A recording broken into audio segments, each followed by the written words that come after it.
Est-ce que vous avez obtenu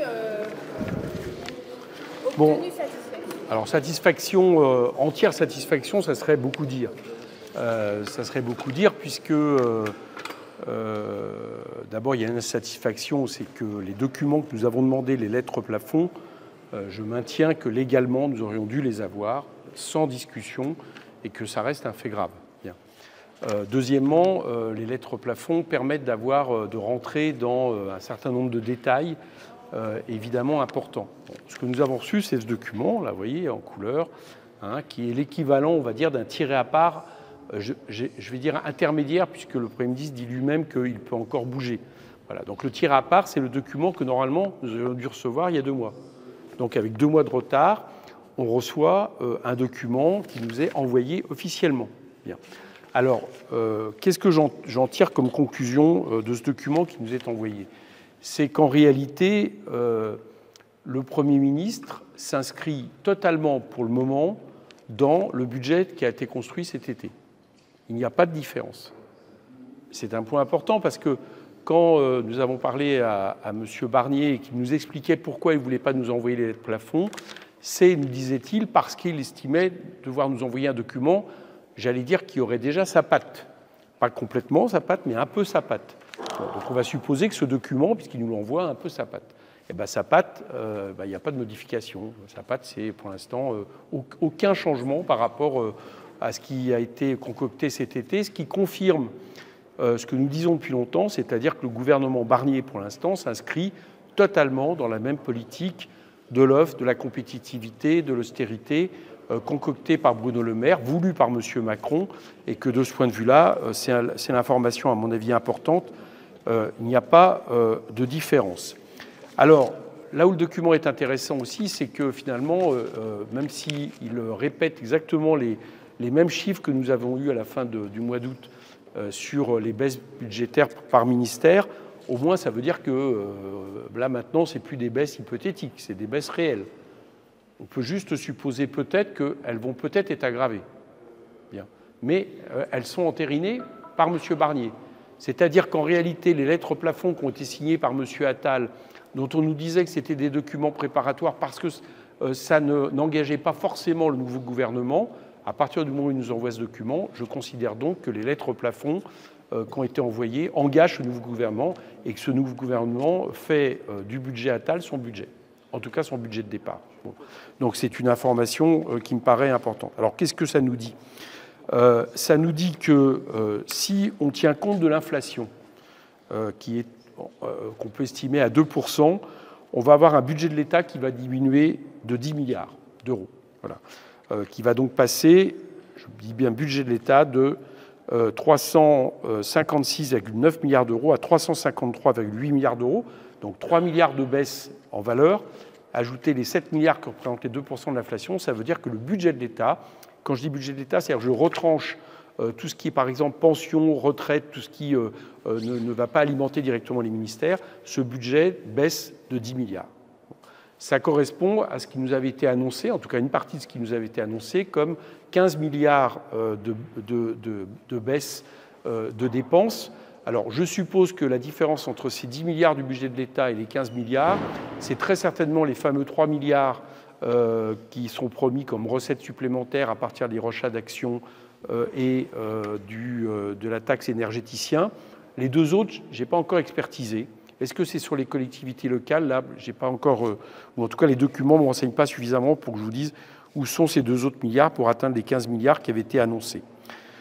C'est à périmètre de comparaison, pour vous donner une idée, ça veut dire que l'aide publique au développement, c'est moins 21%. Le sport, c'est moins 12,3%. Je dis ça parce qu'une année post-olympique, on nous explique que tout doit maintenant se développer pour développer la pratique sportive, c'est quand même assez intéressant. L'outre-mer, c'est 9,2%. Le travail, c'est 8,8%. L'agriculture, 7,8%. L'immigration, 6,4%. Et la recherche et enseignement supérieur, contrairement à ce qui est dit dans le document, où on nous dit que ça augmente, en réalité, là aussi, il y a une baisse de 3,2% si on tient compte de l'inflation. On nous dit qu'il y a 3 ministères, par exemple, qui s'en sortent bien. Alors, il y en a 2, c'est vrai. L'armée et l'intérieur augmentent, y compris par rapport à l'inflation. de manière importante. On nous dit la justice, mais la justice baisse de 1% par rapport à l'inflation. Il y aura donc de facto une baisse évidente. Enfin, on a l'écologie, dont on nous dit également que ça augmente. Alors là, il y a quelque chose de curieux, parce que si on regarde les sommes globales, il y a une augmentation, sauf que dans les faits, le document qui nous a été envoyé nous donne quelques informations. Alors, il nous les donne certainement parce qu'elles sont parues dans la presse, donc ils se sont dit que c'était quand même compliqué de ne pas nous les donner, mais confirme qu'il va y avoir, que le fonds vert, par exemple, va être de 1 milliard. Bon, le problème, c'est qu'il était de 2,5 milliards. C'est une baisse de 1,5 milliard du fonds vert. Bien. MaPrimeRénov' baisse aussi. Alors, on ne voit pas très bien comment ils arrivent à faire en sorte que le budget de l'écologie augmente. Notre interprétation à ce stade, on doit le vérifier, mais c'est très certainement, j'allais dire, des sommes obligatoirement versées à des opérateurs, je pense notamment à la CRE, en lien avec l'évolution des prix de l'énergie, c'est-à-dire des charges dues par l'État à ces opérateurs, qui expliquent cette augmentation apparente, mais qui en réalité, sur les moyens même du ministère de l'écologie, cacherait en réalité une baisse. Voilà un petit peu ce qu'on peut dire sur ce budget. Je voudrais rajouter deux autres éléments. Donc, il nous a quand même fallu... Je note qu'à partir du moment où les choses n'évoluent pas, on peut quand même se considérer pourquoi, même si on avait un gouvernement démissionnaire, l'Assemblée n'a pas eu le droit d'avoir ces documents avant. Deuxièmement, on peut donc conclure qu'à ce stade, Michel Barnier s'inscrit dans les pas de Bruno Le Maire, et donc du gouvernement précédent.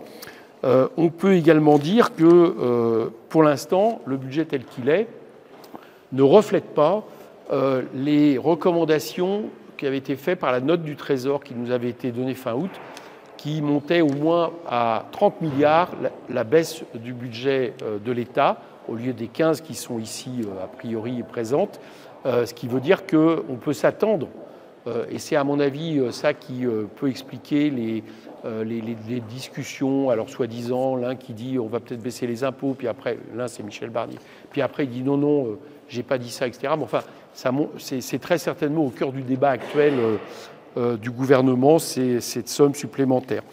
On a aussi, bon, je trouve ça un peu exagéré, bon, manifestement, ils ont voulu quand même nous donner un document. Alors, bon, je vous ai dit, ça s'inscrit dans les pas, mais enfin, ils nous donnent un tableau qui reprend exactement les trajectoires du PESTAB. Je pense qu'ils auraient pu s'économiser de nous mettre ce tableau, puisque, vous le savez, le PESTAB est complètement caduc. Pierre Moscovici l'a encore dit il y a quelques jours. On sait que c'est des chiffres qui ne correspondent plus à rien, donc je suis un peu étonné qu'ils n'aient pas eu au moins, j'allais dire, la lucidité de même pas nous mettre ces chiffres-là, parce que voilà, nous donner des chiffres qui sont caducs depuis des mois et qu'ils disent eux-mêmes caducs, c'est un peu bizarre là-dessus. Voilà, bon, c'est un peu ce que je pouvais vous dire aujourd'hui. Alors, la conclusion que je tire de tout ça, et les enseignements. Un, c'est qu'on va continuer, et ce que je vous dis, considérer que c'est aussi la volonté du rapporteur général, comme nous n'avons toujours pas les détails dans ce tir à part, mais que ce tir à part confirme qu'on va bien partir des lettres de plafond. C'est-à-dire qu'aujourd'hui, en réalité, ça ne bouge pas. Ça veut dire qu'on ne peut plus nous donner le prétexte de dire que les lettres plafond vont bouger. Elles bougeront peut-être ultérieurement, mais à ce stade-là, au moment où on se parle, au moment où, dans quelques jours, va être nommé un ministre des Finances, ces lettres plafond ne bougent pas. Donc, on continue à les exiger. Voilà. Vu le retard pris, on continue à les exiger. C'est une première chose que je voulais noter. La deuxième, c'est qu'au moins ce document, qui est encore une fois le document officiel du gouvernement Barnier, va nous permettre, aussitôt que le ministre des Finances va être nommé, de lui demander de venir en commission des finances, possiblement la semaine prochaine, s'il est nommé, pour commencer à débattre sur ce document et à ouvrir le débat parlementaire sur le budget. C'est une deuxième information que je vous donne.